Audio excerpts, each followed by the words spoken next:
Minsan yung ating pagiging matuwid, minsan yung ating pagiging masunurin sa Diyos, umaani din ng batikos.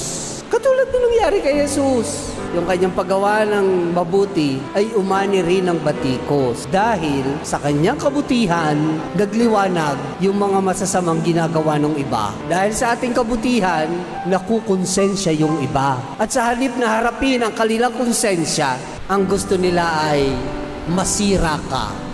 Pero sana, maging malinaw sa atin, kaya tayo ay nilalayuan ay sapagkat alam nating sinusunod natin ay si Kristo. At dahil dito, nagiging maliwanag sa kanila na sila'y makasalanan, nakukonsensya, at nangangailangan ng pagbabagong buhay. At minsan siguro, ganun din, maganda ring tanggapin yung katotohanan na minsan may mga tao na sila ang nagpapalabas ng ating mga kahinaan, kasalanan, pagkukulang. Yung kumbaga dahil sa kabaitan nitong taong ito, nakikita kong ako ay hindi mabait, kulang at makasalanan. So anong dapat mo maging response? Babatikusin mo ba siya? Ihihiwalay mo ba siya? Ichichismis mo ba siya sa iba para siya'y masira? O magbabagong buhay ka?